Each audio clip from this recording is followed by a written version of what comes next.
Good afternoon po sa mga estudyante, mga magigiting na estudyante ng Andrew Theological Seminary. Welcome po sa atin pong Tuesday class. New Testament survey ang atin pong subject. Dito na po tayo sa The Gospel of Mark, na tinawag din po siyang The Gospel of the Servant. Session number 4. Tayo po muna ay manalangin. Pastor Nards, open us in prayer. Lord, dalangin ko po, Panginoon, ang aming pag-aaral ng Panginoon Diyos, ang aming pangalan ng Diyos. Yes. Ang salamat po, sa kaya ng aming lahat, sa patuloy, pinili po, sa aming maraming salamat po ng sinasalamat sa Diyos, sa aming layang mga aral ng mga Hindu, dito sa aming bansa, Panginoon, pagiging ko Diyos, pagdagan po ang aming mga kapungan sa Panginoon, sa pagkakayag ng iyong mga salita sa mga tao na hindi pinakilala sa iyo. Sa ganun sila naman ay manibalik sa iyo. At hinihiling ko magdalangin ng kapan ko, yung Panginoon ng Amen. Session number 4 about the book of Mark. Tinawag nga siyang The Gospel of the Servant. At tinawag din siyang The Evangelist, si Mark. So, siya rin po ay gospel writer. Ito pong si Mark. Sa objectives po natin, by the end of this session, the learner should be able, number 1, to state the general background of Mark. At yung ikalawa, to give an overview sa aklat po ng Mark. Sino ba si Mark? Gaano niyo po kakilala itong si Mark? No? Siya ba ay disciple ng ating Panginoon? He was included as one of the 12 disciples of our Lord Jesus Christ. Si Mark, ito pong author ng Book of Mark. Good afternoon po. Magbigay nga kayo ng inyong pagkakilala kay Mark. Sino si Marcos? Yung Mark. author ng aklat ng Mark. Book of Mark. He is Peter's son. Kasi yung anak ni Petrus pala ng pagbayasan. Okay, anak ni Peter sa pananampalataya. Ito na ba, Kasama ni Marcos. ito na ba Bishop si Mark na yung iniwan si Pablo?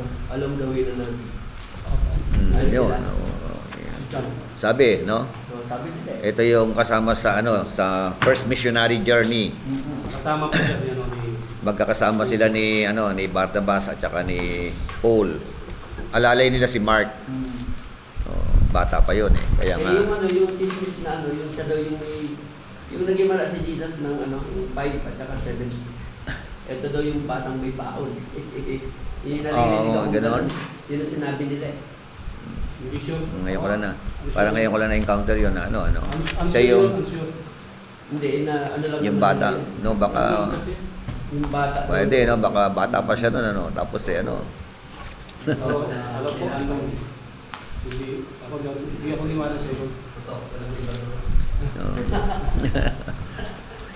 Pero pwede, no?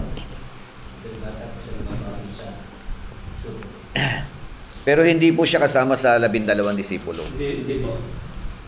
He was not included. So,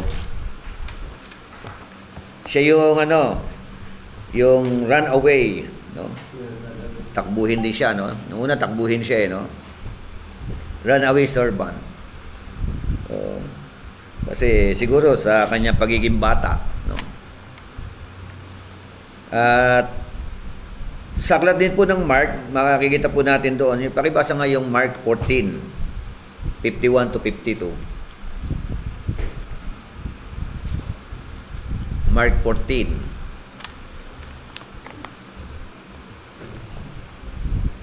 Mark 14. At sinundan niya ng isang binata na nababalot ng isang kumot ang katawan ng tumutuban at hinawakan nila siya. Ito, datapwat kanyang binitiwan ang kumot at tumakas na tumutuban. Okay, so dito lang po sa aklat ng Mark, meron pong ganitong account, no?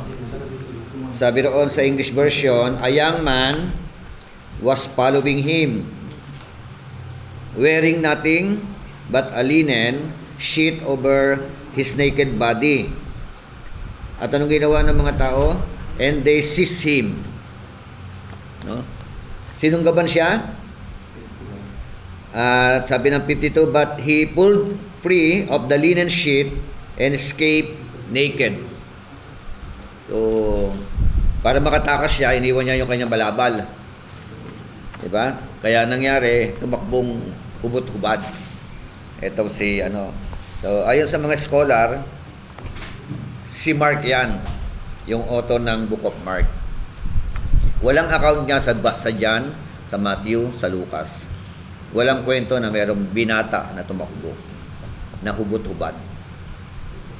Diyan lang sa aklat ng Mark. Kaya sabi po ng mga theologian, kinukwento niya yung kanyang sarili diyan, yung kanyang karanasan. So, ibig sabihin, bata pa talaga siya doon, ano? Young man. Kaya nga, is it possible na siya ngayon may dalang, di ba? Tinapay at isda? Oh. Pero dahil nga walang klaro sa Bible, no, kung siya yun, hindi pinangalanan, mahirap din pangalanan, ano? Good afternoon po. Meron kang ano, manual ng New Testament? Tingnan mo nga sa kung meron pa doon. Mga na kayo. Stock doon. So, aside from that, kasi bilang, nagkaroon na ba kayo ng mentee na pasaway? Diba?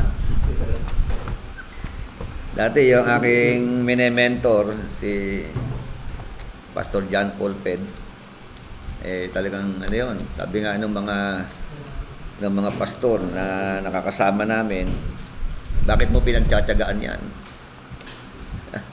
Wala kang makikita dyan. Wala na. Ikaw na lang. Wala kang mapapala dyan, sabi gano'n. Kasi nga, ang daming kapasawayan. Pero, yun nga, pinagtyagaan natin, by the grace of the living God, umayos din. Kasi dati rin bading yun. Dating bading na naging badong. Yan, di ba? So, walang imposible sa Panginoon. Later on nga, nakapag-asawa. Napangasawa, nurse. Di ba? Ngayon, nagtatrabaho na sa munisipyo ng Rizal. No? Maganda na siyang trabaho. Kita mo. Kaya, ito po kasi si Mark, meron siyang ganung background. Una, alalay siya. Bakit lumayas siya, nag-awol siya? No? Ano kaya ang mga kadahilanan? Bakit iniwan niya sila Pablo sa ere during their first missionary journey?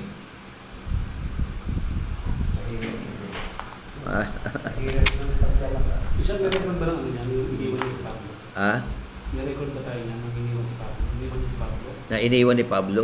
Iniwan siya ni Pablo? Iniwan ni Mark si Pablo. Sila Pablo, taka si Barnabas.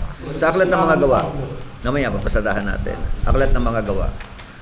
During their first missionary journey. So, Acts 13 yun. No? Nung kasama siya. Kaya pagdating ng second missionary journey, kasi magtiyo itong si Mark at saka si Barnabas. Magtiyo yan Kaya sa second missionary journey, ayaw na ni Paul isama. Nadala na siya nang iiwan ka sa ere. Kaya sabi ng iba, ano ng mga kadahilanan bakit siya lumayas o bakit siya nag-awol, bakit iniwan sa ere itong dalawang kasama? Isa raw sa kadahilanan, baka maaaring siya yung ano, mama's boy. Na-miss niya yung nanay niya. So, maaaring siya yung tagaluto. Pwedeng ganun, ano? Pagod. Oo. Ito, hindi nagpagod. So, at saka isa raw sa kadahilan na parang ayaw niya na napagod yata siyang taga-bitbit ang mga maleta. Di ba sana kung pera yun, no? Maletang pera, no? Eh, mga paraphernalia ni Paul, eh. Pwede, Bishop, kasi panahon na yun eh. Di ba? Ang ano nun, sana kung backpack eh. Oo, di ba? Nahirapan, Siya ano? may dala pang mga tools yun, di ba? Oo. That makers yan. Gawin pa naman nila, maliban sa pagkakalun. So, Malapa. Di ba, yung iba dumaan sa ganyan, eh. Yung naging alalay muna ng pastor nila, na senior pastor muna. Di ba? Kasama, siya yung taga-bitbit ng bag, ng maleta, o ano man ang mga daladalahan. Later on, siya na rin naging pastor. Yung ganun mga karanasan, ano. So, ganun po yung background ni, ano eh, Ito, ni Mark. O, sige, ano sir? Tuloy mo nga. basahin ko si Mark Jan. Sabi dito, refer to Philippians, Jan 1 Mark 3 times. Jan was a former in the dictionary, still according to the times according to Marcus. The first allusion to the name, the first definitive reference to the name. When Barnabas and Saul were Antioch, from their family visit at Jerusalem, they took along with Oh. the open opportunity to join the company, then in the original road as their guide. The missionaries first Benjamin, they are worship, then the verbal in Palestine. Then the journey in Jerusalem, the rebel all these status in the peace protection on the same road. Two missionary parties were come, Barnabas of Mars and Lysippus, while Paul chose a new to Saint Silas, and went over the Iconium. Mark appeared to Rome, where he found Okay na. Ano yan? Haba niyan. Store. Basa na, Acts 13 muna para umusan tayo. Acts 13:13. Anong sabi?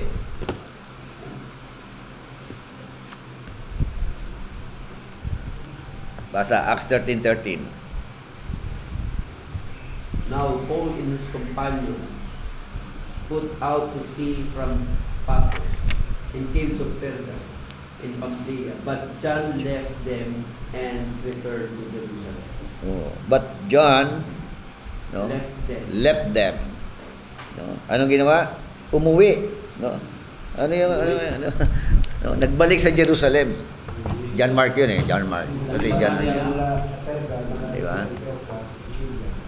Oo. Wala naman daw bishop na pinakitang rason.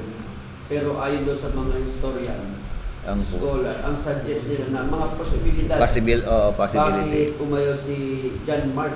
Mm-mm. Una, the journey was difficult and dangerous. Oo, takot siya. Nalulula siguro sa dagat, ano? Tapos pangalawa, he may have disagreed with Paul's leadership. Oo. Parang meron daw siyang kinaayawan sa pamumuno ni Siguro mahigpit si Paul, ano?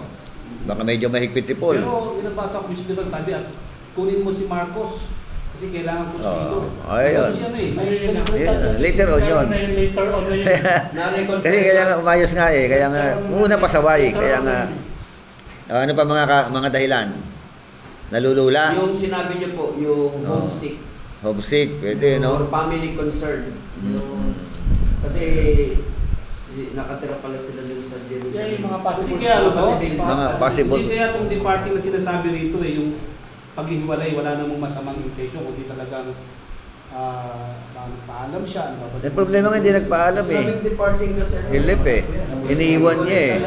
Sana kung nagpaalam ng maayos eh, no? Nagpabasbas pa eh, no? Ako nagpaalam ako.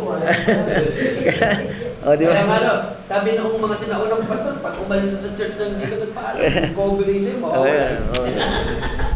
Yun nga eh. So, kaya ang resulta, ayaw na siyang isama.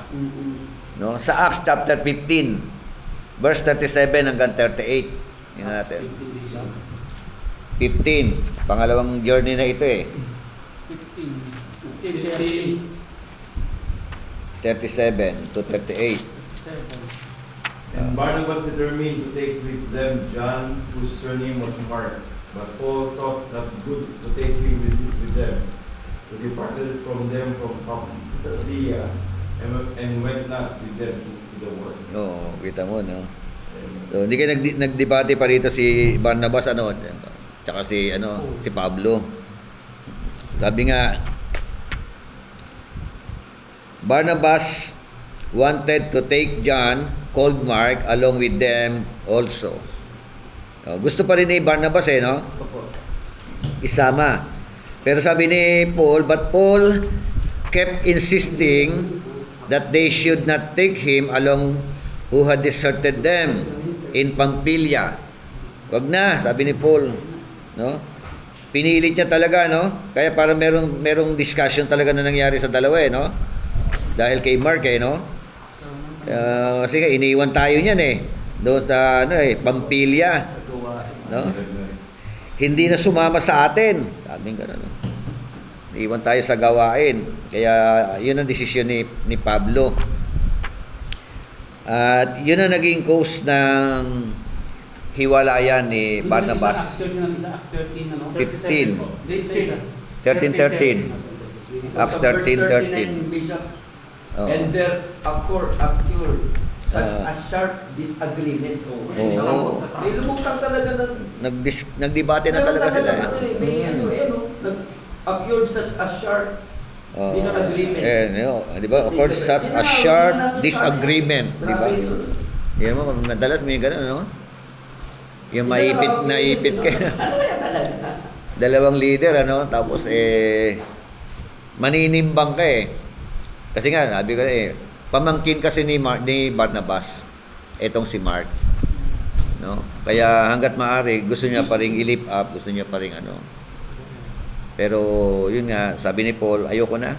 Tapos si Barnabas naman po, Bishop, di ba siya yung kumukok kay Paul nung siya ay si Saulo pa lang, nabulag siya. Di ba siya Yun, si bukod na Barnabas po. Iba yun. Oo. Yung pinag-pray siya, yung kalis case na Hindi si Barnabas yun. Iba yun. Ito contemporary niya ito Sila yung mga sinugo Kaya nga sa Acts chapter 13. Sila yung mga sinugo Okay, ito na yung mga naging kaganapan, di ba? Sa 15. Tama yung sinabi mo. And there occurred such a sharp disagreement that they separated from one another. And Barnabas took Mark with him and sailed away to Cyprus. Wow. But Paul chose Silas and left, being committed by the brethren to the grace of the Lord. So, naging tandem na Silas at saka si Paul. Barnabas at saka si John Mark. So, nagpunta na Cyprus, di ba? Sila Paul naman, saan nagpunta? Wala nakalagay. Ito, Syria. No? He was traveling through Syria and Cilicia, strengthening the church. Yung sabihin ng Syria pala, 1,000 taon na pala yung pangalan Syria, no? Hindi lang Cyprus. Hindi, Old Testament pa nga, dyan na yan, Syria. Oo, Syria, no? Nag-conquer nga yan Naging conqueror din yan until no basic. So, Ganun ka powerful. Mantalang Philippines, 1521 lang, ano? So, may nakita pa rin maganda si Barnabas sa kanyang pamangkin. No? Pero medyo mahigpit talaga si Paul. Di ba? May mga leader talaga, may no? Maticuloso. Oh. Ano kasi, disiplinado kasi ito si... Oo, si Pablo Si Pablo kasi Oo. nasa hayang kasi siya. Isa pa rin si... Ayun, nakabuti ba yung disiplina ni Paul? Nakabuti para kay Barnabas? Nakabuti o nakasama? Oo. Kasi naging tandem na Barnabas at saka si John Mark, di ba? So, nakabuti ba para kay John Mark yung ginawa ni Paul na yon? Kasi sabi nga later on John Mark was restored. Di ba? At ang ginamit nga, si Barnabas. Barnabas gave him a second chance. Yeah?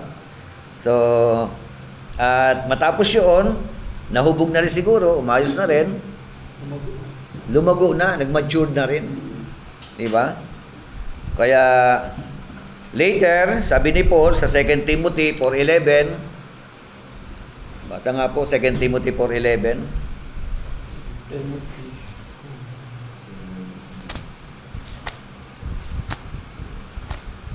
Only Luke is with me. Pick up Mark and bring him with you, for he is useful to me for service. oh, wow, no, naging useful na, ano. Karoon na naman. Nag-develop talaga, ano, nag-mature din, ano. Ganda. Tama? Ilugat lang mo kasama ko. Kung hindi si Marcos, kasama ko useful work. Oo. Kumbaga, ano Sabihin eh, may personal endorsement eh, no? Iba yung may personal Oh, di ba? endorsement. Kasi kahit niya si ano. Sabi niya, only Luke is with Anak me. siya, okay na eh. No? Tapos pick up Mark, Yan. no? And bring him with you. For he is useful to me for service. Nawala din ka. Useful na, no? Useful din. Naging dating pasaway, naging useful kaya ganun maraming mga ganyan. Sa una pasaway, pero later on umaayos din. At sabi nga, tama yung sinabi nyo, he was with Peter as father in faith. No? Si Pedro pala ang kanyang tatay sa pananampalataya. Unang Pedro 5:13.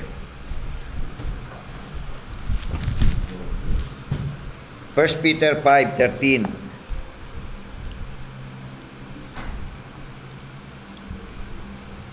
Binabati kayo ng nasa Babylonia na kasama ang Hiniram at ni Marcos na ating anak.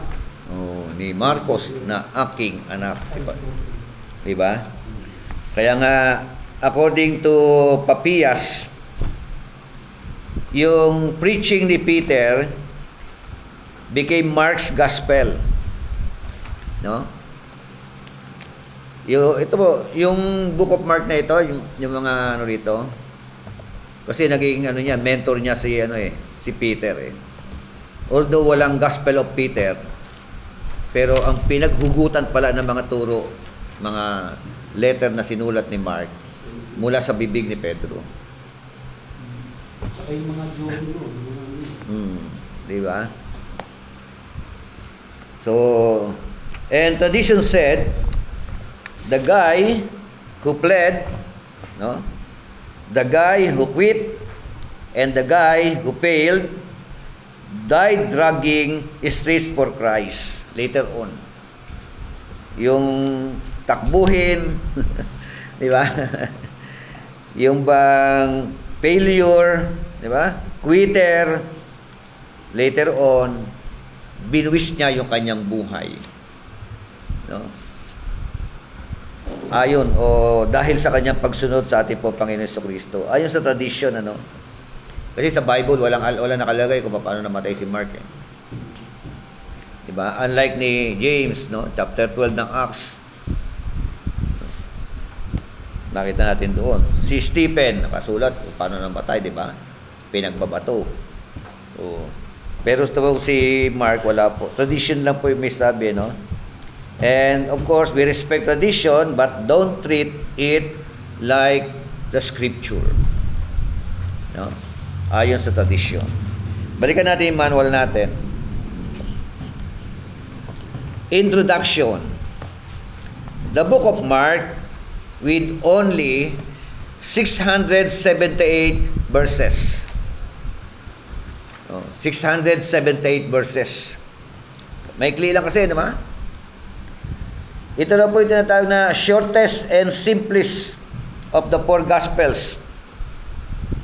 It provides a fast-paced account of the life and ministry of the servant of the Lord. Itinuturo daw nito, na aklat ng Mark, yung mabilisang pacing no, ng ministry ng ating Panginoon Jesucristo. Buhay ng ating Panginoon. Kaya, pag binasa mo siya, andyan na kagad yung, yung overview. Tingnan sa overview. Sa Roman number 1 ng overview, nandiyan yung una, the purpose. Ano ba ito? Ito. The inauguration of the servant. Ayan, sa overview tayo. Overview muna. Inauguration. Pagpapakilala. Di ba? Ng tagapaglingkod. Yung blanco po, inauguration. Ha? Yung blanco po, inauguration. Inauguration. Pag sabing inauguration, paghahayag, pagpapakilala, di ba? Paglalantad, di ba? O kaya pagpapasinaya. Okay, ito yung mga no? The inauguration of the servant. Chapter 1, verse 1, no? Hanggang 13, no? Hanggang verse 13. Yung sumunod, matapos maipakilala, the service of the servant. Ito na, yung mga paglilingkod ng tagapaglingkod. Service of the servant. From chapter 1 verse 14 hanggang chapter 8 verse 30. Tuloy-tuloy yun. Diba? Yung ministry ng ating Panginoon. No? Pangangaral, pagpapagaling, yeah? So, pagpapalayas ng mga demonyo, pagtuturo. At yung pangatlo, sa overview, the journey toward Jerusalem of the servant. Ito yung paglalakbay ng alin? Nino? Saan siya papunta? Papuntang Jerusalem. Journey. The journey toward Jerusalem of the servant. Overview. At pang-apat, the sacrifice of the servant. Chapter 11, verse 1 hanggang 15, verse 47. So, ito yung overview niya. Pag sinipat mo po ang Mark, yung apat na yan. No? Unang bahagdan, inauguration of the servant. Pangalawang bahagdan, the service of the servant. At pangatlo, the journey toward Jerusalem of the servant. Rete, pati yung homily, no? Magkakatunog, At pang-apat, the sacrifice of the servant. Okay na. Overview yun. So, ano yung pinaka-team? Ano pinaka-team ng Mark? Basa po, Mark 10:45. Book of Mark, chapter 10. For even the Son Man did not come to serve, but to serve and to give his life as a ransom for me. Okay.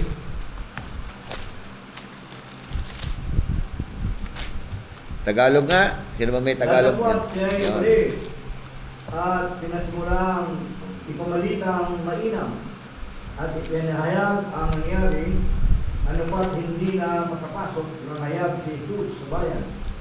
10:45 po. 10:45 po. 10:45. Ito po. Kapag maging unang ng tao ay ginatawag ng pamilya. For even the Son of Man did not come to be served, but to serve and to give His life a ransom for many. No? Ang anak ng tao, hindi raw naparito para paglingkuran. Tama ba? Kundi para maglingkod. At hindi lamang maglingkod, ibigay ang kanyang buhay. No? Alang-alang sa marami, no? Pantubos sa marami. So, yan po ang ano, kaya ang bilis ng pacing ng aklat ng Mark. Wala yang genealogy. No? Wala diyan lahi na ano, pinaghugutan. Amen. Di ba ba? So, Ibig sabihin pala, lahat pala ng nakita ni Peter sa Panginoong Jesus, siya kay Mark. na-share niya. Siya niya kasi Oo. sulat. Yun nga. Oh, wala kasing ibang ano eh. Hindi naman pwede si Pablo. Hindi rin pwede si Barnabas. Lucas. Hindi rin pwede. Amen. Kaya Peter lang. Kaya Peter lang sa kumuha Hindi, ng kung tutusin dapat si... Peter ang, ano yun eh, disciple, apostle. Oh. Apostle. Paano sila nagkatagpo ni Peter? Samantalang sa Acts chapter 13, ang kasama Paul and Barnabas. And later on, hindi na sinama ni Paul, di ba? Barnabas naman at saka si Mark naman ang magkasama. O ibig sabihin dapat ang mentor niya si Tio. Tio niya, Oo, si ano, di ba? Bernard. Walang kwento na si John Mark. In the book of Acts, yung ano ron. Binanggit na lang ni Peter yan sa kanyang aklat. No? So, para maging malinaw yung kanyang ano. At yun ang hugot ng aklat ng Mark. Galing kay Peter. No? Ayon sa kwento. So, this gospel does not discuss the genealogy, the birth, or early life of our Lord Jesus Christ. The emphasis on this book is the action of the servant, the action man. Di ba? Yan ang ine-emphasis. No? Hindi, kumbaga sa ano, puro gawa talaga. The subject of this gospel is adequately summed up in the opening verse. Ano yung opening verse? Mark 1:1. Ano sabi? Mark chapter 1, verse 1. Panginoon. Ang pasimula ng Ebanghelyo ni Jesucristo ang anak ng Diyos. Okay. Oh, ang ganda ng pagpapakilala, no? Verse 1 pa lang. The beginning of the gospel of Jesus Christ, the Son of God. So, na ano ko lang, yung mga Muslim, hindi pala naniniwala na si Kristo ay Son of God. Naniniwala sila si Kristo, Son of Man. Di ba? Tayo, biblical speaking, naniniwala tayo both. Di ba? Amen. Dahil may taguri sa kanyang Son of Man at meron din siyang taguri na Son of God. Pero sa kanila, pure, parang iglesia lang din. Iglesia ni Kristo. Di ba? So, tapos si Allah, yung kanilang Diyos. Ano yun Arab na lengguwahe ang Allah. No? Arab, di ba? So, tapos si Muhammad, yun ang human prophets o prophet. Pero higher than Jesus Christ. Si Kristo raw, prophet din. Pero lower kay Muhammad. Kita mo, no? Kaya pure na tao lang ang pagkakilala nila kay Kristo. Mas higher pa, mas mataas pa si ano. Kaya ano. Tamad magbasa ng Biblia. No. Hindi naniwala sa Biblia natin. Ito, dapat malino sinabi dito na the beginning of the gospel of Jesus Christ, the Son of God. Diba? Amen. Baka mamaya, paborito nila, 10:45 lang. Oh, naparito ang Son of Man. Kasi gano'n, no? Pinidiinan no? Oh.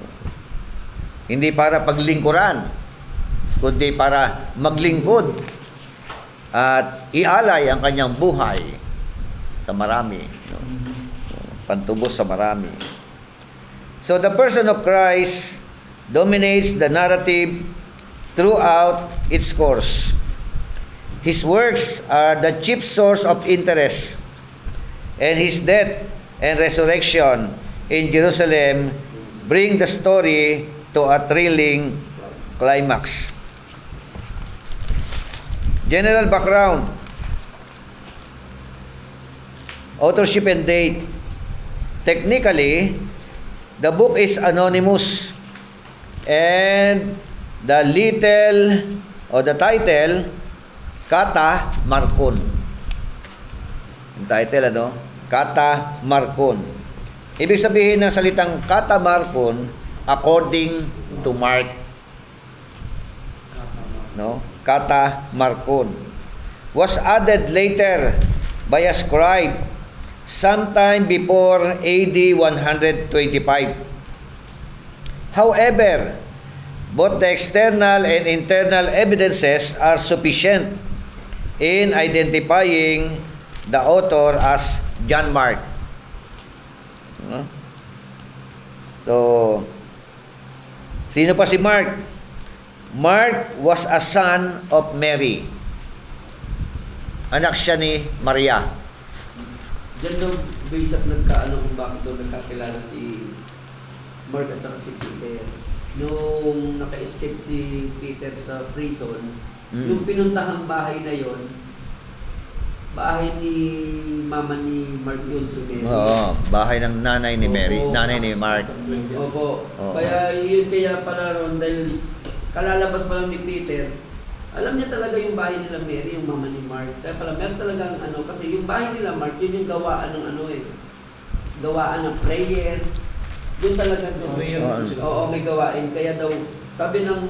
Doon ginaganap ang gawain. Opo, doon po, kaya daw nagkaroon ng connection si Mark kay Peter.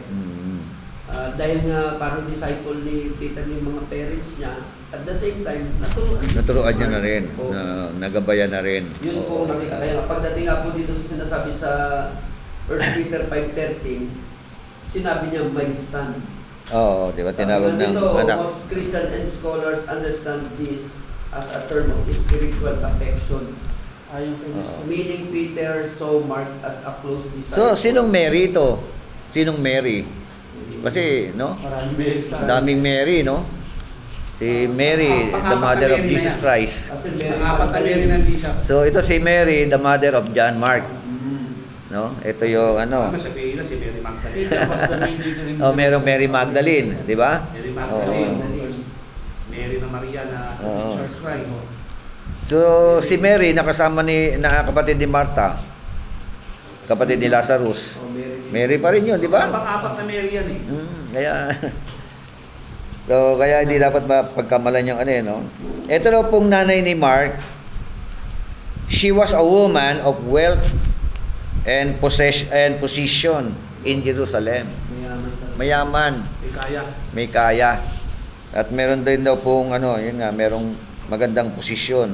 Tingnan natin Acts 12:12. Gawa 12:12.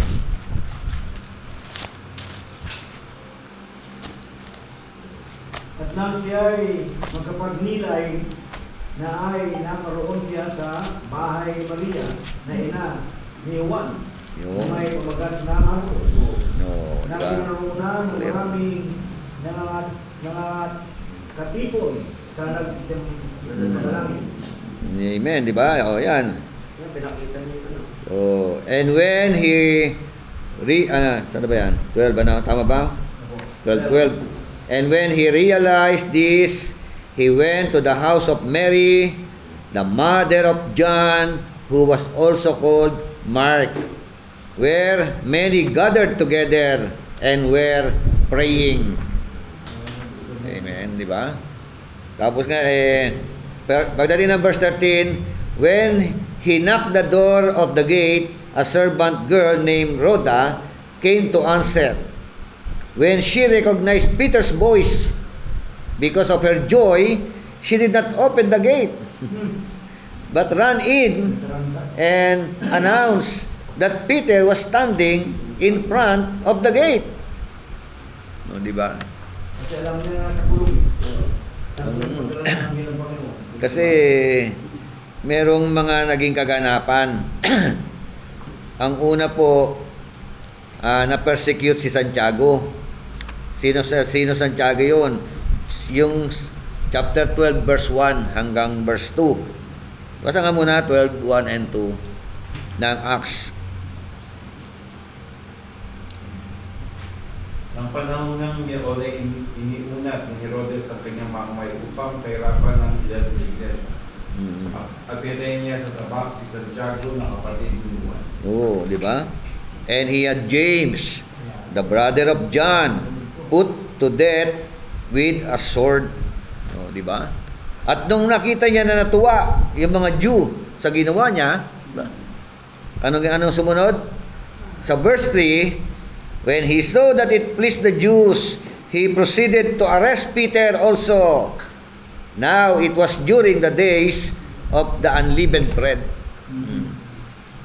Natuwa yung mga tao nung pinapugutan niya ng ulo si Santiago na kapatid ni John. At sinunod niya si Pedro. Di ba? At pagkatapos na kunin si Pedro, hulihin si Pedro, ilagay sa kulungan, anong ginawa ng church? They pray fervently, di ba? Yes. Oo. Pray fervently. Matinding panalangin at gumawa ng himala ang Panginoon. Kaya ang tanong, nung si Santiago ang hinuli, nag-pray ba ang church? Walang bumasa, Bishop. Yeah. Huli yung prayer, nakaligtas. Pero nung si Peter ang siyang hulihin at ikulong, natigating na ang church. Di ba? Tingnan niyo, limba, parang meron lang ako nakitang magkakahalintulad lang ha. Nung si Duterte, di ba? Kunin ng mga gobyerno, di ba? Dinala sa The Hague, di ba? Sa ICC, di ba? ICI ba? So, nabigla yung no? Wala silang nagawa, Pero pagdating kay Bato, dahil, no? Pumapalag na alam na nila yung nangyari Ayaw nila masundan Hindi kaya ganun din yung dito. Di ba? Nung una, parang kampante sila nung hulihin si Santiago. Di ba? Walang account na nag-pray. No? Fervently. At yun, nabalitaan na, pinunggutan na nga ng ulo. Di ba? At nung hulihin naman si Pedro. Kaya nung hulihin si Bato, takbo siya talaga. Ayaw niya magpahuli, di ba? Kasi matetenga ka dun no? Pag nadala ka sa wala ka nang maliban na lang kung sentensyahan ka ng not guilty, di ba? Wala, para ka na nakakulong sa iwahig doon. Sandala pa lang, Bishop. Hindi pwede tumakas doon kasi mga palibot siguro, baka Meron palibot. bang nakulong doon na nakalaya? Hindi nga natin alam. Wala nang mga kalabas ko. So, Kaya mo pa lang yung basta. ilay nakita ko na naging nag-pray sila no? Bakit hindi nag-pray para kay James? Walang account na nag-pray. Pangalawang tanong, mas spiritual ba si si Peter kaysa kay James? Oh, di ba? Bakit inalaw na mamatay ka agad? Pwede namang gumawa din ng himalaan Diyos Di ba? Doon na siya nakalaan. No? Doon na siya Talaga nakatakda na Sinong James yun? Panggising siya, panggising. Sino ba yung Santiago yun na pinapugutan ng ulo ni Herodes? Ito ba yung pinaka-leader ng Jerusalem Church? Hindi siya kasi Sinong James yun? The brother of John, ha? Oh. Acts chapter 15, yan ang unang nakalimutan mo na Oh. Acts chapter 15. Merong may Santiago rin doon na lumitaw Di ba? O di ibig sabihin, ibang Santiago ito. Ito, in-identify siya as brother of John. Sino dyan niya? Ha? Ito yung pinugutan, ha? Yeah, sino dyan niya? Mm. Si John the Baptist o si John the Baptist? Ito Santiago na to? In-identify na nga Ito, and he had James, the brother of John, put to death with a sword. Sino si John? Yung magkapatid yan no? Brother of John. Brother sa laman ni James was Mm. one of the original apostles. Oh. Di ba meron din dyan si ano? John the son of the 70? Di ba meron? John, son of the Oh. 70. Meron ano po? Oh, James and ano naman. Oh, James, son of Zebedee. Hindi kasi James yan, son of the 70. Oh, kaya nga kailangan ano no? James, Tapos the son of- his brother John. ang pinaka-head pastor, sino pinaka-head pastor nila ng Jerusalem Church? Sa chapter 15, di ba? Sa council, na nagkaroon ng council. Ang sabi ng ano ng Ang tumayo dyan si ano eh, Peter. Sino ba yan? brother is Ang tumayo dyan na ano? Oh. Si Santiago yun. Santiago rin. Santiago yung tumayo dyan. Yung pinaka ano, senior pastor ng Jerusalem Church. Hindi si Peter. Sabi rito sa Mr. Ian, Peter was the main leader in Jerusalem. Oh. After Jesus ascended. Ang kinikilalang head pastor si ano, James, di ba? Tama ba? Kasi doon sa chapter 2, si Peter ang nagsalita nun. Oh, si Peter pero mostly ano siya yung mouthpiece tagapagsalita Pero yung pinaka head pastor o head leader. At dahil nga si Peter ang tagapagsalita common, ang ginawa lang first pope ng Roman Catholic si Pedro. Pero kung titingnan mo ang istorya, hindi si Peter ang senior pastor ng Church of Jerusalem. Search natin. Oh, di ba? Ng Jerusalem Church. Who is Oh. Kundi si Santiago. Tignan niyo, si Santiago po yun. Anong verse ba yun? Tuloy ko to. Yan nga, 1 Peter 5:13. It was this close association with Peter that lent apostolic authority to Mark's gospel. Yung pagiging close nila ni Pedro. Kaya po talagang narinig niya, di ba? O baka naikwento niya, isinulat niya yung mga ikinukwento ni Pedro sa kanya, at yun nga po lumitaw ang the Gospel of Mark, no? Kata Markon, according to Mark. So it was his close association with Peter that lent apostolic authority to Mark's Gospel, since Peter was Mark's primary source of information. He accompanied Paul and Barnabas on their first missionary journey, but failed to stay through the entire trip. This caused a rift between Paul and Mark that divided the team and sent Mark off to Cyprus with Barnabas in Acts 13:13. At pagdating sa 15:36 hanggang 40,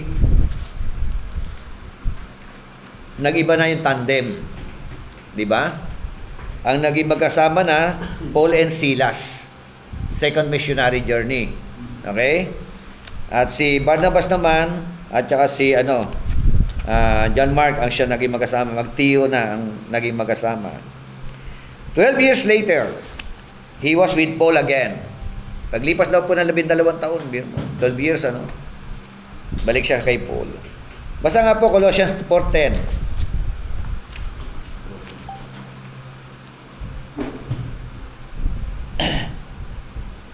Colossians chapter 4 verse 10. Binabati kayo ni Aristarco na kasama ko sa Ilaguan at ni Marcos na pinsan ni Bernabe. Okay. Sa kanya'y tinanggap na ninyo ang mga utos. Kung paririyan siya sa inyo, ay inyong tanggapin. Okay, so what happened? Sabi nga 12 years later, naging magkasama na naman si Paul, ayon sa Colossians 4:10. At bago raw po ma-execute ito si Pablo, ito nga po yung kanyang instruction kay Timothy to bring Mark with him because he is useful for the ministry. Amen? Kaya kinilala niya yung kakayanan ni Mark, no? Pagbabalik loob ni Mark, at nakita natin yung dating pasaway naging kagamit-gamit sa gawain ng ating Panginoon Diyos. Amen. Tayo ba? Hindi ba tayo nagpasaway noon? Muna? Di ba? Yung iba, yung sakit ng ulo pa ng pastor no?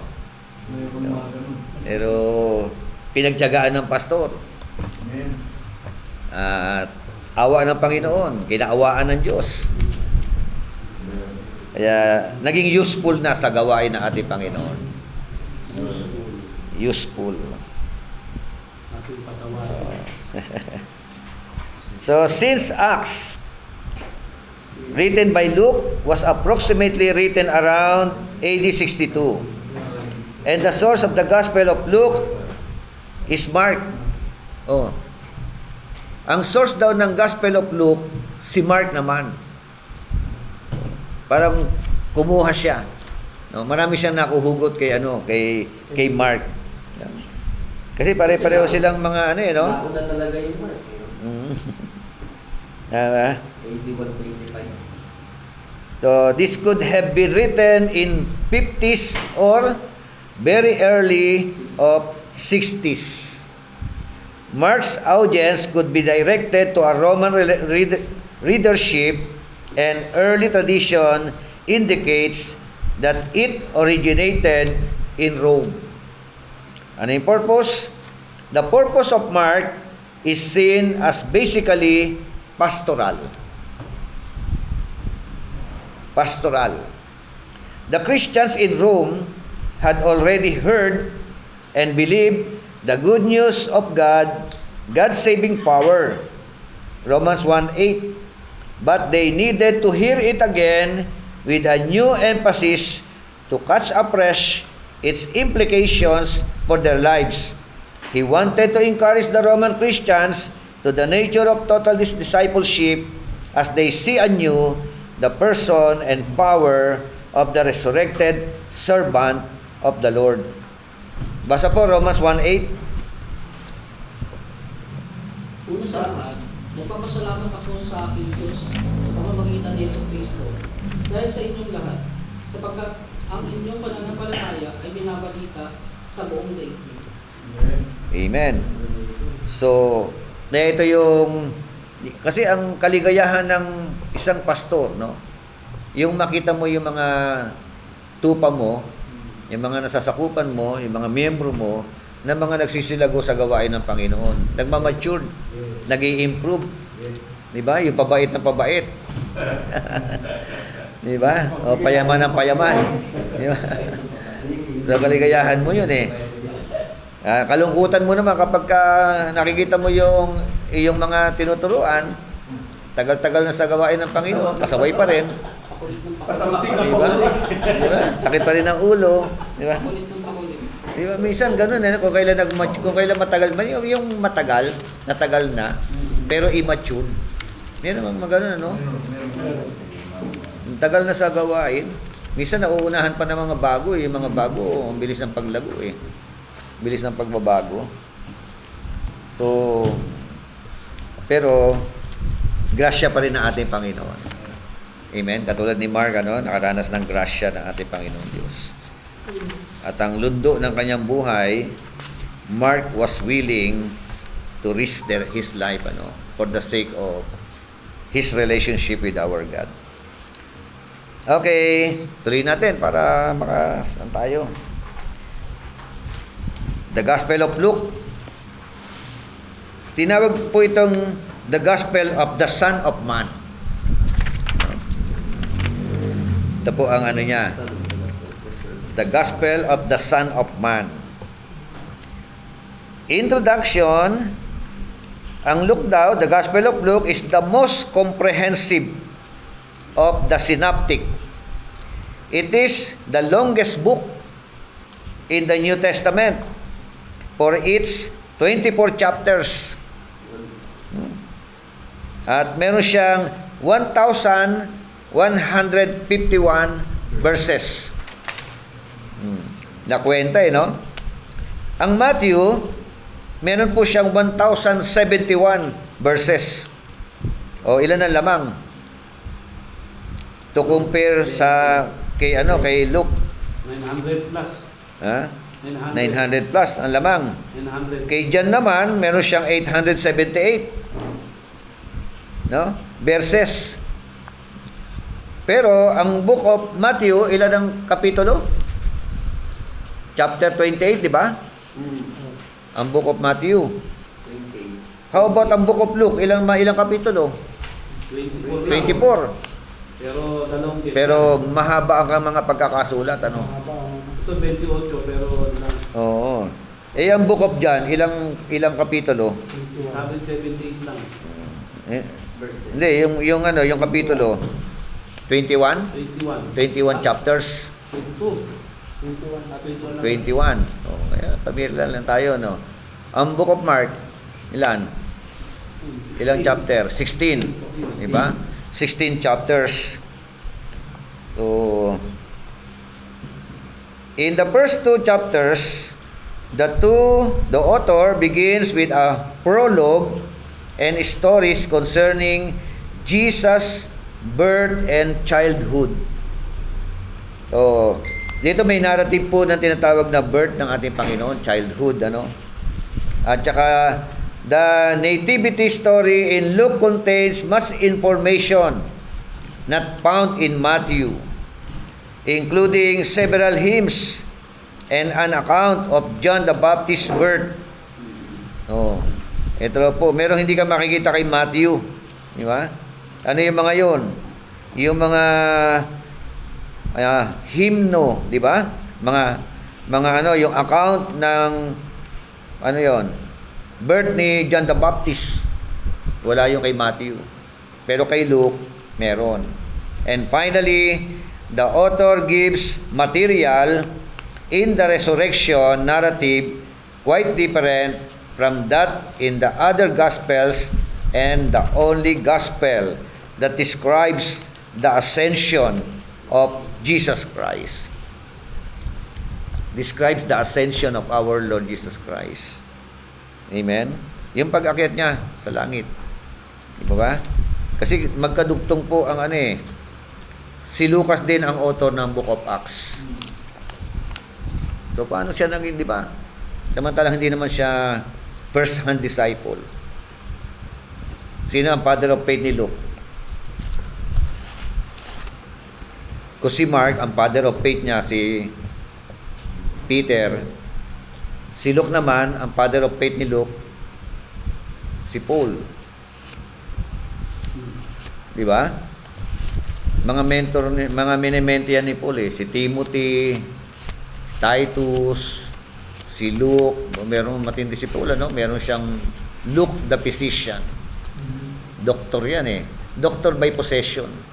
No? By profession. Oh. Kaya ang pagkakasulat ni Luke, tingnan natin Luke chapter 1.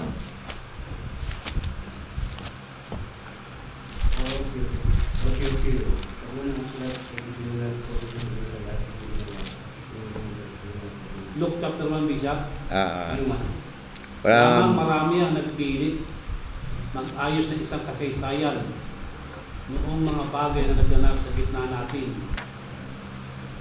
Okay. Verse 2. Tuloy. Alinsunod sa pinitalos sa atin, nilang buhat sa pasimula ay mga saksing, nangakakita at mga ministro ng salita. Verse 3. Ay minagaling ko namang pagkasiyasat ng nalubos ng pangyayari ng lahat ng mga bagay mula ng una na isinulat sa inyo alinsunod sa kagalang-galang na Theophilus. Yun, so that you may know the exact truth about the things you have been taught. Kanino naka-address? Most excellent Theophilus. Di ba? Sabi niya, it's fitting to me or for me as well, having investigated everything carefully. Di ba? Paul was investigating everything no? Carefully. No? Yung oral tradition, di ba? Yung mga kwento, yung narrative. Kaya talaga siniyas at maigi ni Dr. Lucas. Kaya maayos yung balangkas ng pagkakasulat ni Lucas no? To compare with lalo na Book of Mark. Pinaliwanag na. Kasi No? dahil nga sa background niya, doktor siya. Oo, no? Aralado, magaling. Aral Kaya pagdating naman ng Acts, yung address, naka-address. Teopilo pa rin. Kapilo pa rin. O di ibig sabihin part 2 itong Acts. Di ba? Mahal kong kapilo. Sabi ito, verse 1, the first account I composed, Theophilus, about all that Jesus began to do and teach. Kino-quote niya yung unang aklat, Sabi, unang kasaysayan ginawa ko. Yun nga Until the day when he was taken up to heaven. O yung kwento niya, hanggang dumating ang panahon na siya ay kunin doon sa langit. After he had, by the Holy Spirit, given orders to the apostles whom he had chosen. So, kaya binanggit na naman, Theophilus, isa yung pinadalhan ng sulat. Kaya part 2 na yung aklat ng Acts. Okay? Finally, the author gives material in the resurrection narrative quite different from the other Gospels and the only Gospel that describes the ascension of our Lord Jesus Christ. About authorship and date, Luke, the beloved physician, sinabi sa Luke sa Colossians 4:4. Basa nga muna Colossians 4:4. Colossus 4.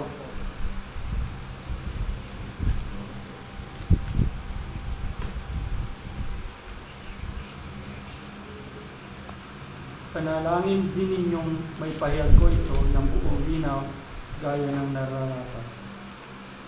4:4 yun, Colossians. Okay. So, sabi nga, Luke, the beloved physician, pinakilala roon, Colossians 4:4, and a companion of Paul was probably the only Gentile contributor to the New Testament. Ibig sabihin, si Pablo, hindi po siya Jew. Si Lucas, the only Gentile contributor. Amen? Although he was not an eyewitness of Christ and his ministry, he had perfect understanding of these things.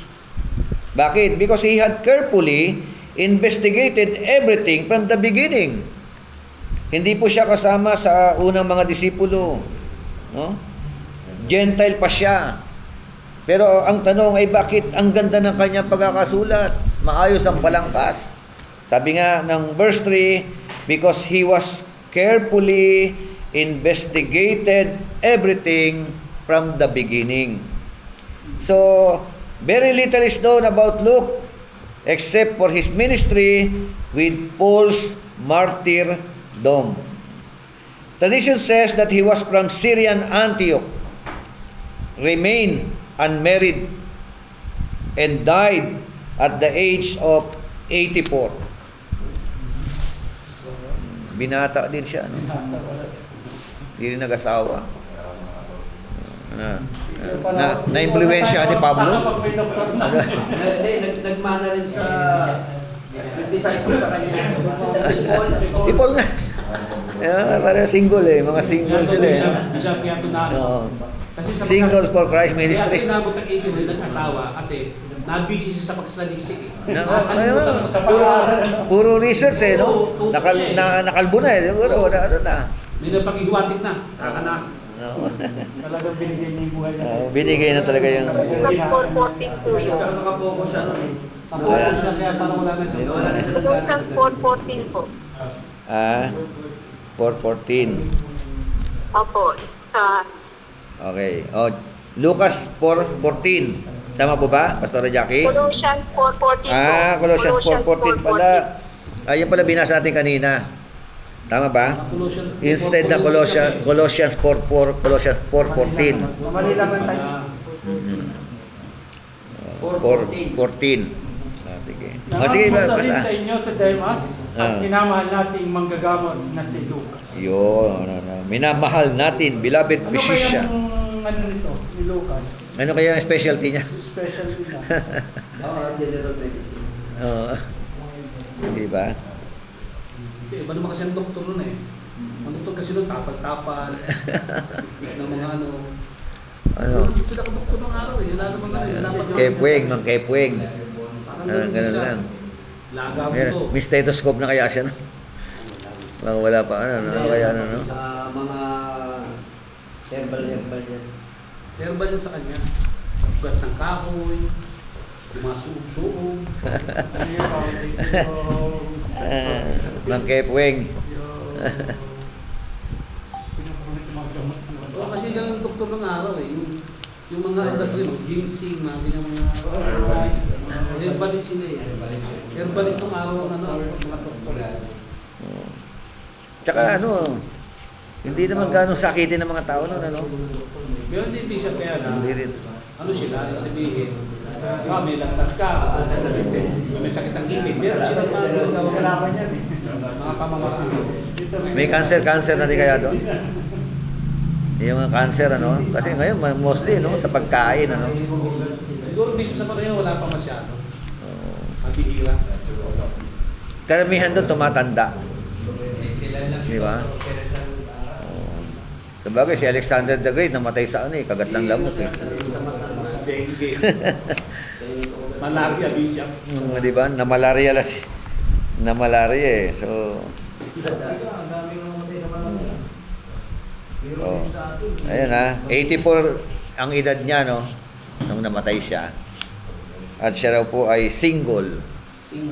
Di ba?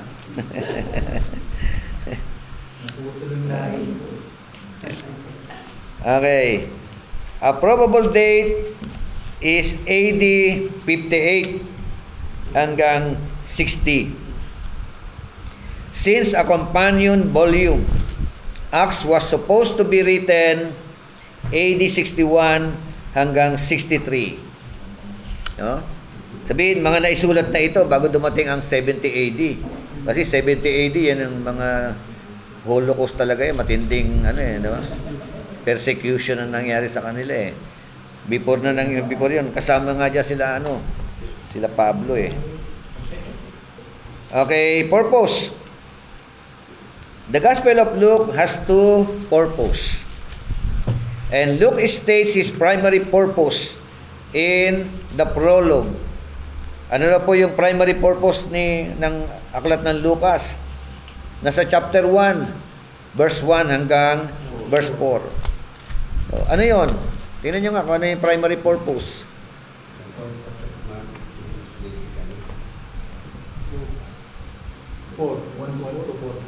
Sabi, inasmuch as many have undertaken to compile an account of the things accomplished among us, just as they were handed down to us by those who from the beginning were eyewitness.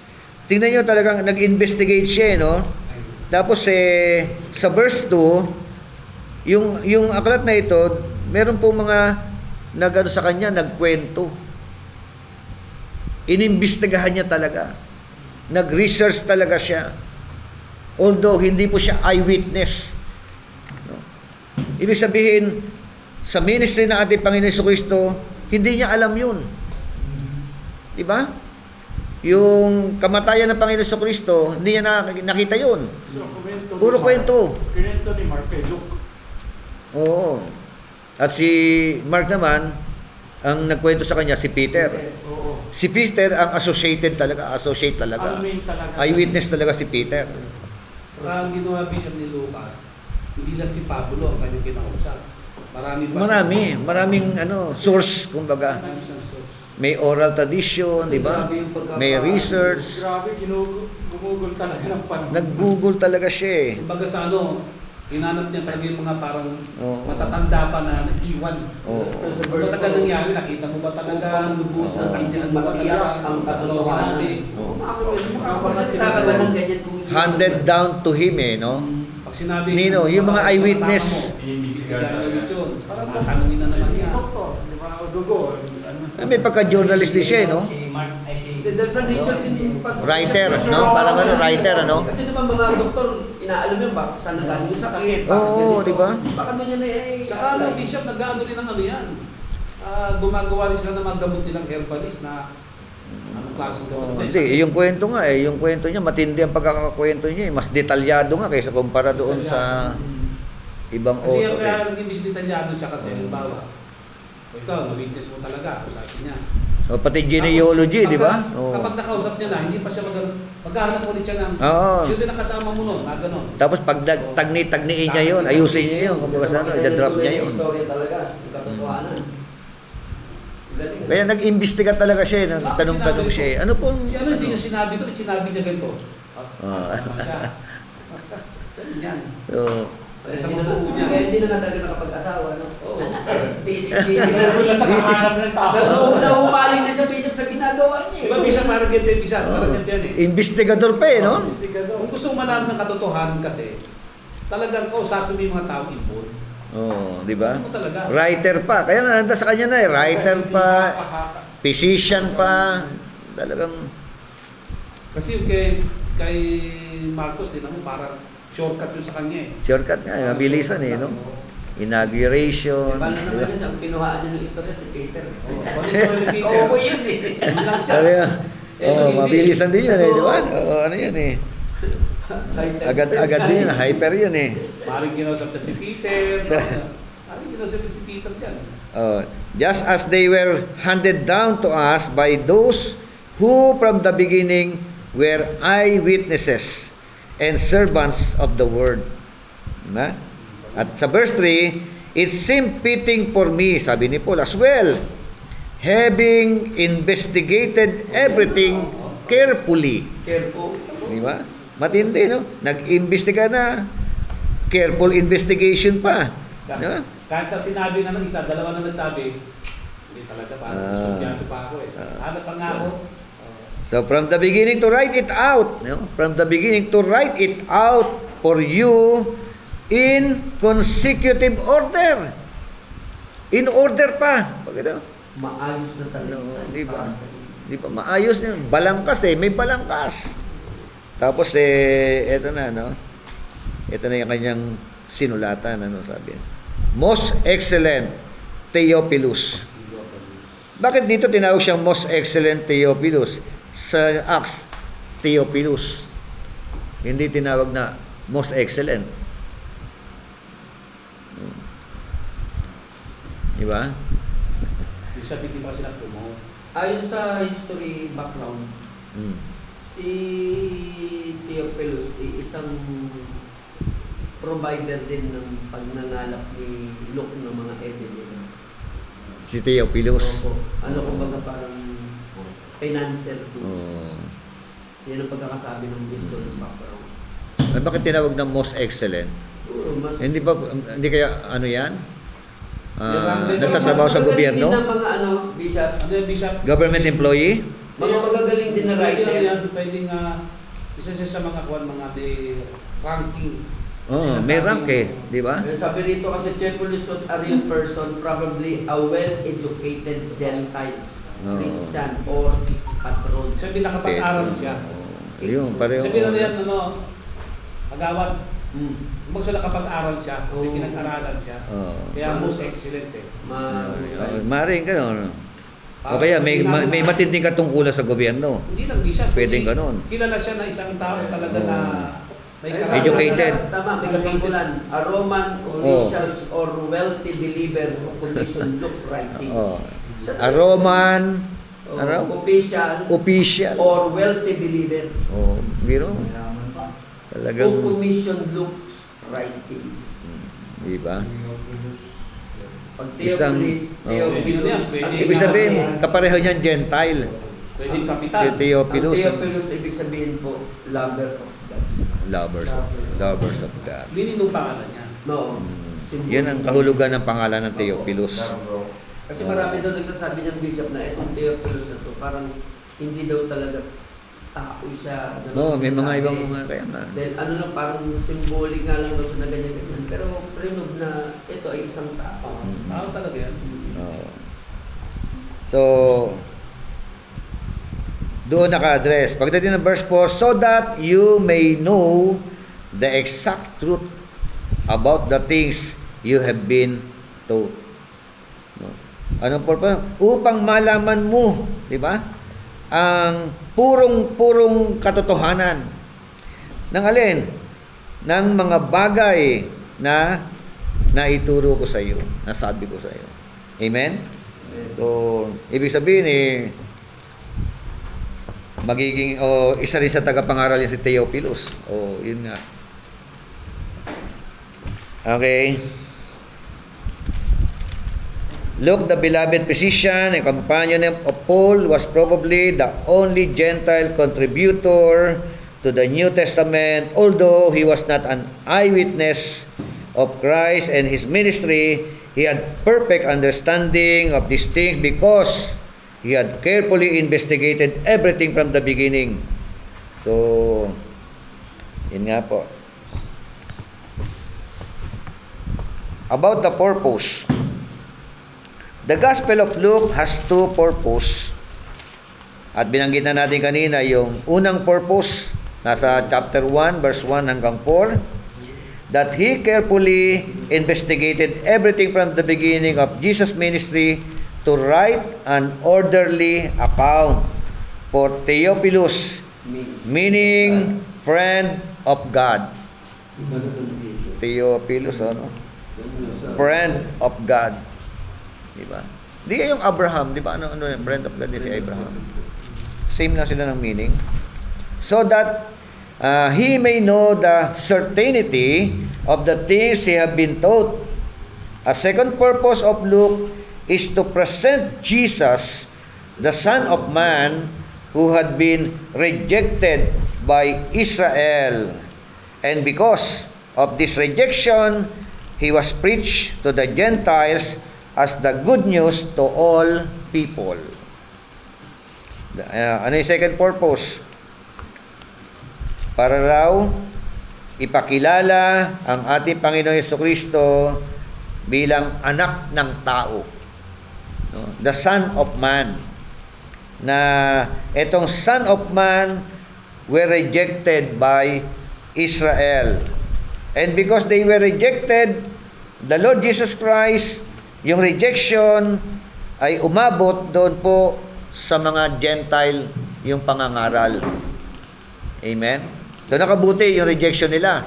Ayaw niya maniwala. Benefit sa Di ba sa Matthew, sabi sa Matthew chapter 10, huwag kayong pupunta sa lugar ng mga Hentil at sa mga Samaritano. Ang pangangaralan nyo lang, ang hahanapin nyo, yung mga nawawalang tupa ng Israel. So, kay Luke, ganun din ang ganun din ang mandatos. No? Book of Luke. Ang hahanapin, nawawalang tupa ng Israel. But the problem with an Israelites, they were rejected the Lord Jesus Christ. Because they were rejected the Lord Jesus Christ, ayaw nilang maniwala. Umabot ang ebanghelyo. May ibang sumanggap. No, di ba? Mga Gentiles. Di ba? Di nakabuti. Kasama siya sa nakinabang, si Dr. Lucas. Naging mananampalataya. Kung si Theophilus ay Romano, di ba? Nakinabang din si Theophilus. Nagtamo din ng kaligtasan. So, he was preached to the Gentiles as the good news to all people. And actually, ang ministry ni Paul, he was an apostle to the Gentile. Amen? So, proclamation sa sarili niya, yung ano na yun. Kasama tayo doon. Amen? So, ang pinaka-team key verse ng aklat ng Lucas, Luke 19, verse 10. Ano sabi?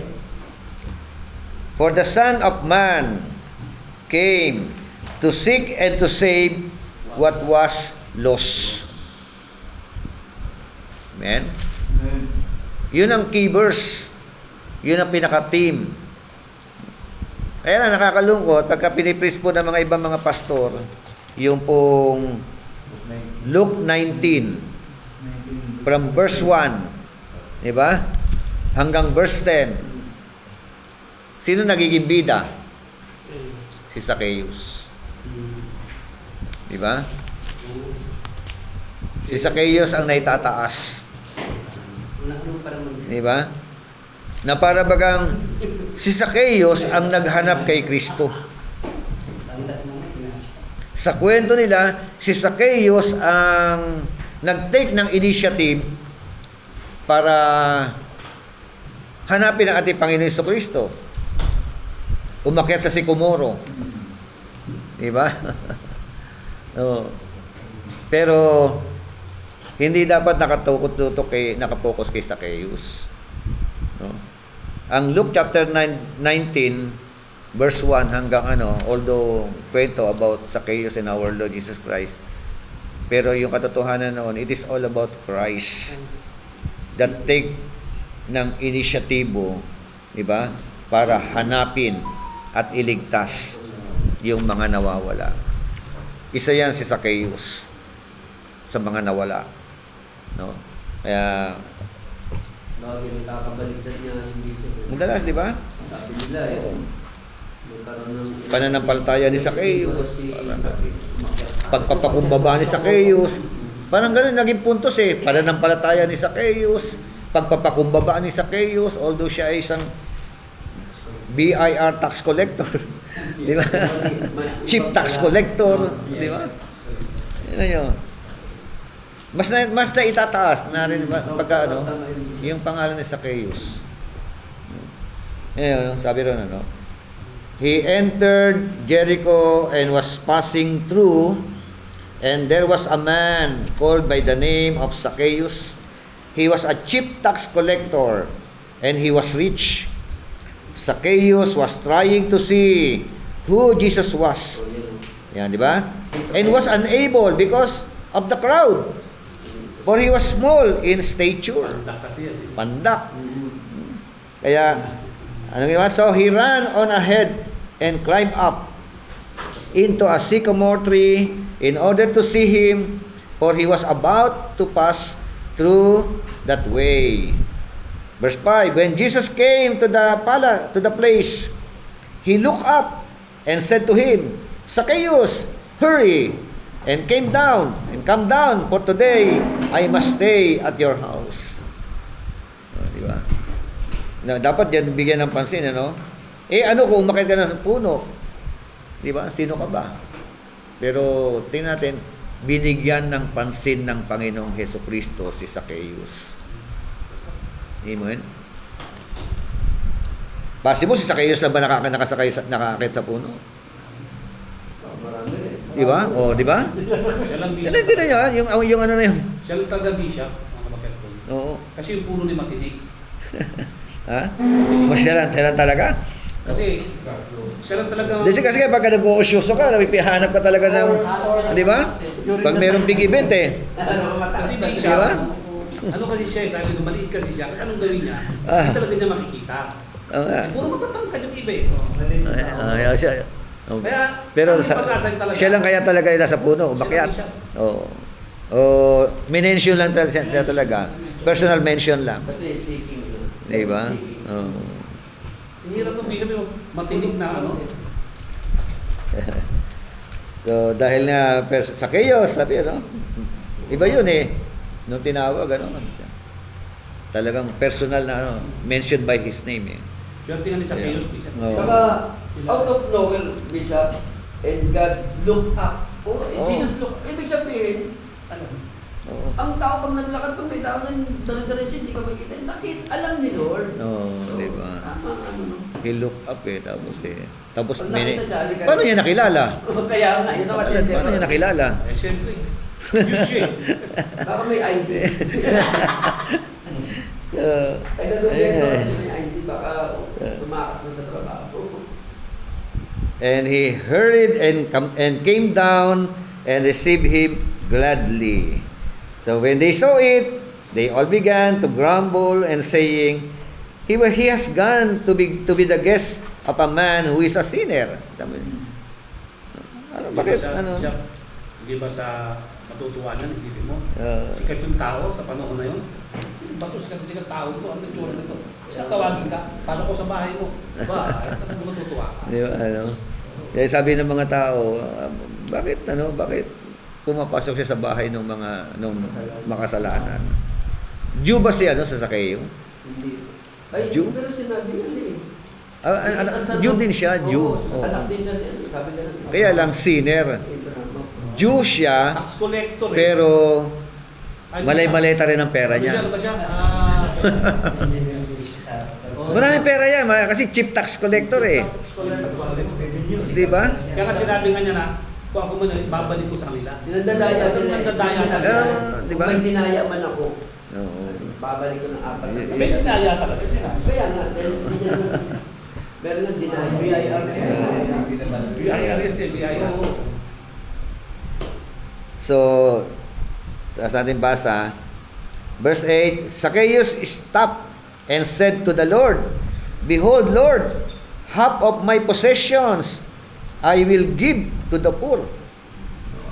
Kawang-gawa na siya. Unang Kasi siya hakbang, na ano? bishop eh. Kalahati ng aking kayamanan. Kasi Bibigay ko sa mga mahihirap. Wala naman sinabi sa kanya si Lord. Pero, Tingnan niyo, ano? magkaiba sila ng ano, no? O yung rich young ruler, Tapos, ito ba dito kalahati? Hindi naman sinabi ni Lord, oy, taga lang, Wala. bumili mo yan. hindi siya, take na initiative niya, no? Initiative niya. Wala naman sinabi si Lord sa kanya, no? Ibenta mo, ibamigay mo. Tama po. Nag-decide siya personally. Kahit paano may kalahati. Hindi kaya bishop ano yan? Kalahati na Bishop, hindi ka nakatuna sa tenga niya yung pinuha sa mayaman. Oo. Benta mo kaya man, pabigyan mo sa mahirap. Baka nakatinda sa kayo, kaya sinabi niya. Nando siya. Baka nakatinda sa kanya. Kasi nga, wala wala naman naman sa gusto ko. Kasi bishop yung tama, pwede rin. Kasi yung Doon sa mayaman, sa babae, mm-mm. na humipo ng laylayan ng damit ni Jesus, alam daw marami naman sa pagsunod doon, ganun din ginagawa. Yun, marami rin yun. Marami rin humipo dun eh. Oo. Ganun na nangyari Diba? yung alam daw. Crowd yan eh. Basta crowd, dami nung tao. Ibig sabihin, umaalingaw talaga bishop. Kahit yung bulan na apekto na, sila yung dumadating na yan.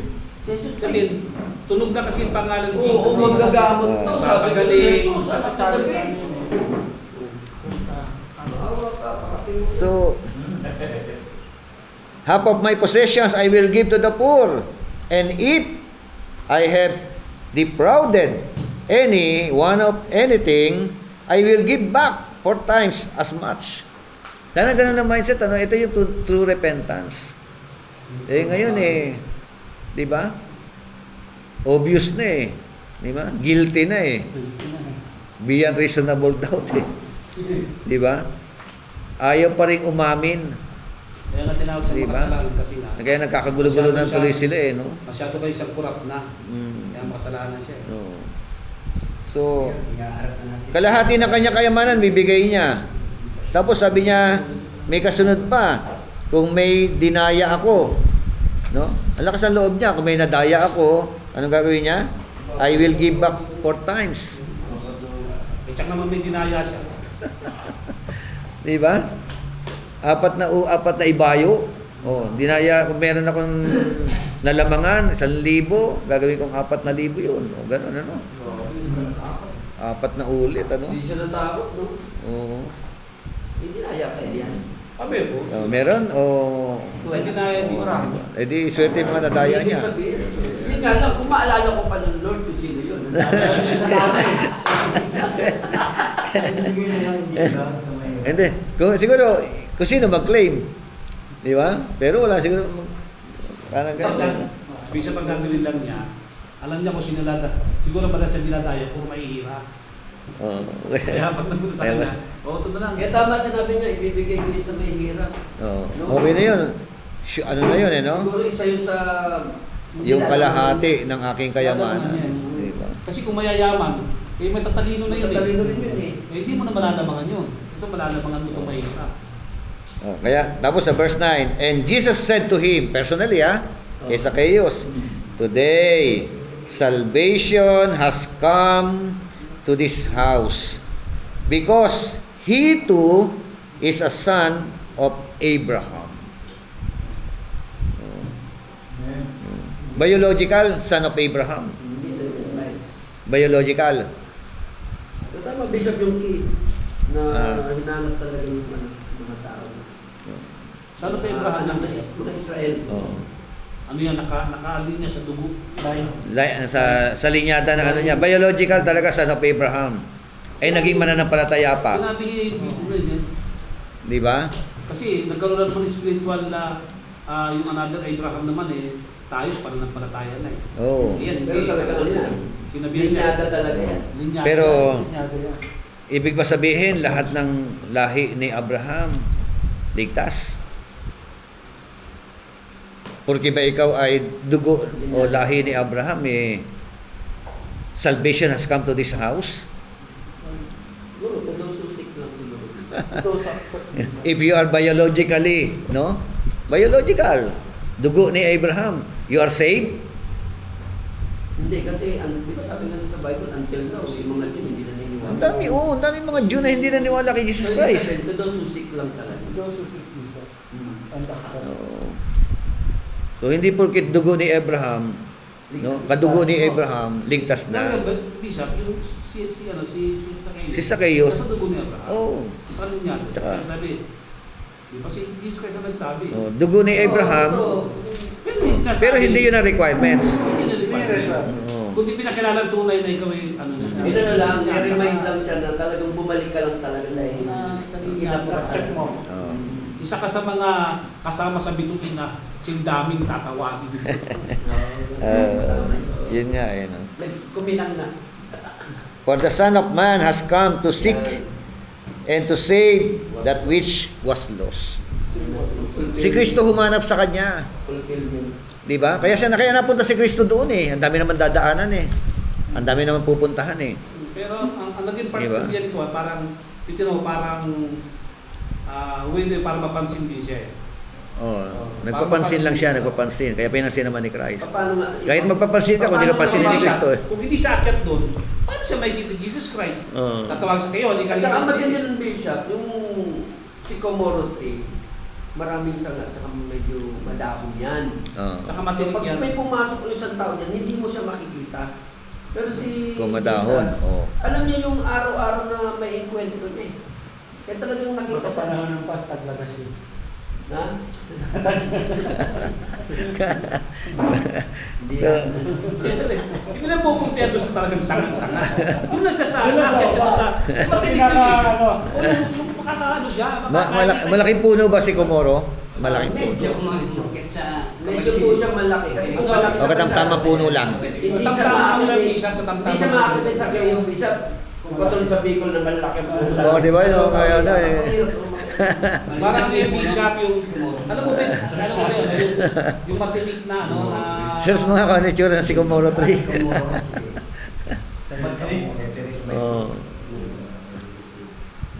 Ano na siya bishop, parang ano lang siya, parang puno siya, pero hindi siya masyadong... Parang alatiris. Ay, parang alatiris yung Alatiris. kay Mito, mang ganon. Hindi O, rin bayabas. Hindi rin ganun. Hindi rin ganon. Pero isang ano bishop na yung madalas na Mangga. natin nung araw, Oo. Ratilis. hindi yung pupulupot na ganyan, na kulay pula, puputok na gano'n, nagilog na. Ano yun? Tapos patinik yung kanyang patinik yung kanyang puno, mula sa puno, pupunta sa sanga, patinik yun Sa history ng Israel, Ano yun? napapalabas yan. Parang Yung puno na yung Bishop, malantak yung katawan niya pero Oo, Madahon. madahon. Madahon. Yan yan, oh. Madahon. Patinik yan. Oo. parang maliit yung katawan niya pero Oo, madami. Maliit ang madahon. Ayun, dahon nga. Oh. Paano nga makikita si Zacchaeus dyan? Kaya nga eh. Eh, taglagas nga sa COVID. Sabi, taglagas nga. Talaga. Wala. Kaya kung sabi kasi naghanap si Hindi, Bishop, di ba? Di ba ba? Mapulo. Oo nga. Naghanap siya doon saan yung... Madahon. Saan niya makikita si Jesus Christ? Alam mo, gawa ng laro. Hindi, kung saan niya makikita? Hindi siguro, di ba, ang purpose lang siguro ni Zacchaeus, umakisir para makita si Kristo. Para makita Makita na kasi. kasi. Para makita niya. Kasi pa niya. Di ba? Ang tsura nito. Oo. Katulad sa pag-aaral natin. Paano nag-uusyoso lang siya? Ganun lang, nag-uusyoso lang. Di ba? Seryoso lang talaga Di ba kapag ka siya. nag-uusyoso, kagawa ka ng paraan para makita mo yung senaryo? Oo, Bishop. Di ba? Yung mga ganun eh. Tsaka yung curiosity niya yung Bishop. Oh, yung curiosity nga. Kasi katong Jesus na to eh. Ano ba tsura na? Ano ba to? Oo. Eh, yung curiosity niya. Kami na dati Bishop eh. Halimbawa, may nabalita ka dyan, may nasagastaan sa labas. Hubungan. Pupunta ka dyan, tapos dami mga tao. Ikaw naman, curious ka, gusto mo makita, titignan mo talaga. Lalapit at lalapit ka, gawa ka ng paraan. Sisiksik ka dyan. May picture pa. Ha? Mari kami lumang ka sa pulo, lahat meeting ka eh. May picture pa.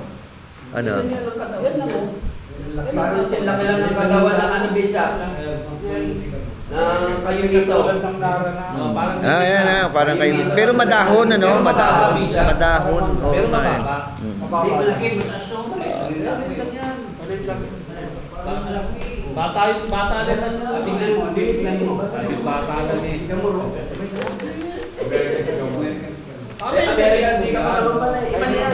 Crossbreed na yan eh. Crossbreed na yan. Sabihin, maraming Sycamore Oo. Maraming uri ng Sycamore Oo, tama. Yung Sycamore tree na sa Israel, mababang puno lang. Hindi siya masyadong kataasan. Okay, ang key verse ng Mark 10:45. Tama? Ang key verse ng Luke 19 verse 10. Yung key verse ng Matthew, nakita na natin? Nakaraan sa pag-aaral natin. Ano yung Jesus is the King of the Jews. Jesus, anong talata? Wala po. Walang ano? Basta inaano na He was King of the Jews. Dapat may talata talaga na particular. Mga natin. Gano'n na ako niya. Jesus. Ano ko na Bishop sa mababasa?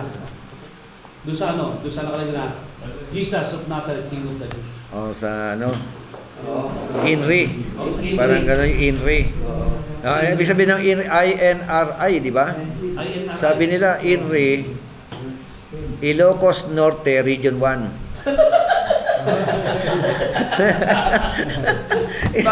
Baka pumalit ang sita. INRI, di ba? Ilocos Norte, Region 1. Hindi. Ilocano pala. Latin word yun ang... Bago nag-ring pastor. Oo. Napakinggan naman yung Freudian ang context. Hindi, yung school. Tsaka meron pa dyan Ano Bishop. to? Kung yung verse Matthew na Jesus is the 21. King of the Jews, ito yung conversation nila ni Pilato at ng mga tao. Doon na inango. Oo. Baka yun yung isa. Marami niyang Bishop papatunay yung Matthew chapter 21. Nakuha pa siya sa ano, sa doon sa latag yung mga tao ng palma ng damit nila. Yung may palaspas. Yung ano. Sabi ni Jesus Christ upang matupad na sinabi ng kasulatan na rito yung hari ay nakasakay siya sa kaso. Okay, bilisan natin. Overview ng Luke. Roman number 1, the purpose of Luke. Stated in Luke chapter 1 verse 1 to 4. Purpose. Ano yung dalawang purpose ulit doon? Di ba may dalawang purpose? Una, Luke state is yung prologue, di ba? Yung prologue. 1 to 4. Ano yung pangalawa? Yung Jesus ministry. Yung second purpose. Second purpose, Luke to present Jesus, the Son of Man. Okay, to present Jesus Christ as the Son of Man. No? Yun.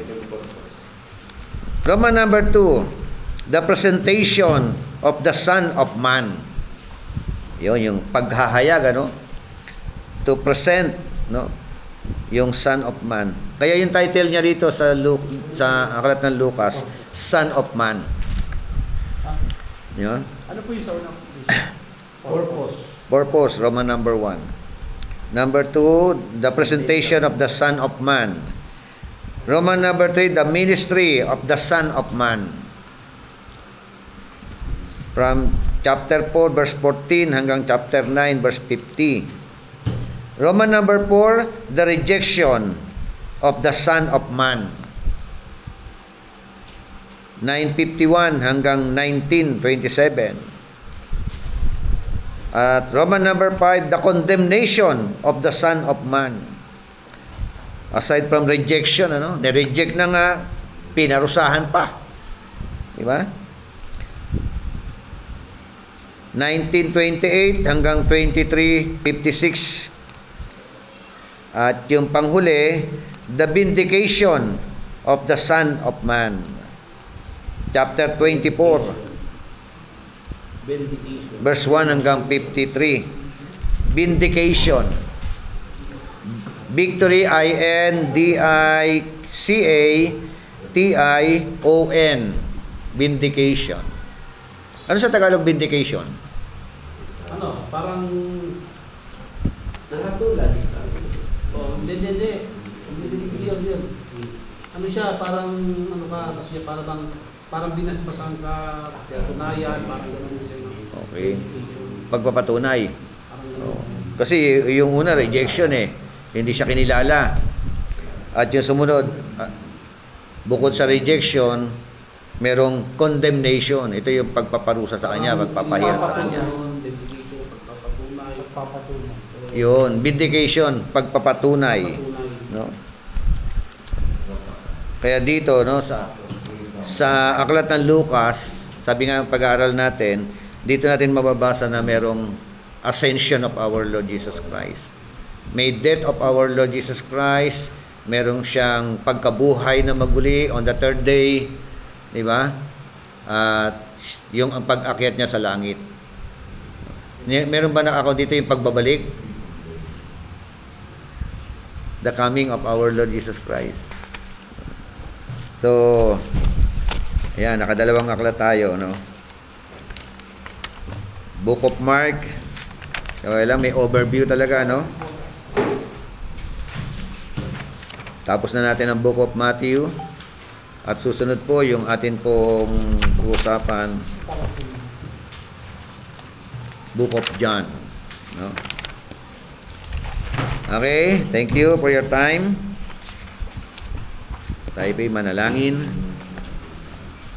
Pastor Jose, close us in prayer. Praise the Lord. At alaya po rin kami ni Diyos. Patuloy salamat. Patuloy po sa amin mula kaninang bagan sa mga siguro. Salamat sa pamuli na kaalam ang ipinagkapalong mo sa amin, Panginoon, mula sa banal mong kasulatan ng Diyos. Patuloy na wala Diyos, gamitin ng aming mga pagkakaturo, okay, para sa mga kaalaman pa na kailangan, Panginoon Diyos, sa mga pag-aaral namin, Panginoon. Maraming salamat o Diyos, at maraming kami lahat sa aming pagtulisan sa dami ito pansamantala. Aming pagbuwi sa limang daanan, ingatan mo kami na kami makatin na ligtas sa kayapa sa limang daanan, Panginoon. In the name of our Jesus Christ, I pray. Amen. God bless po. Salamat po.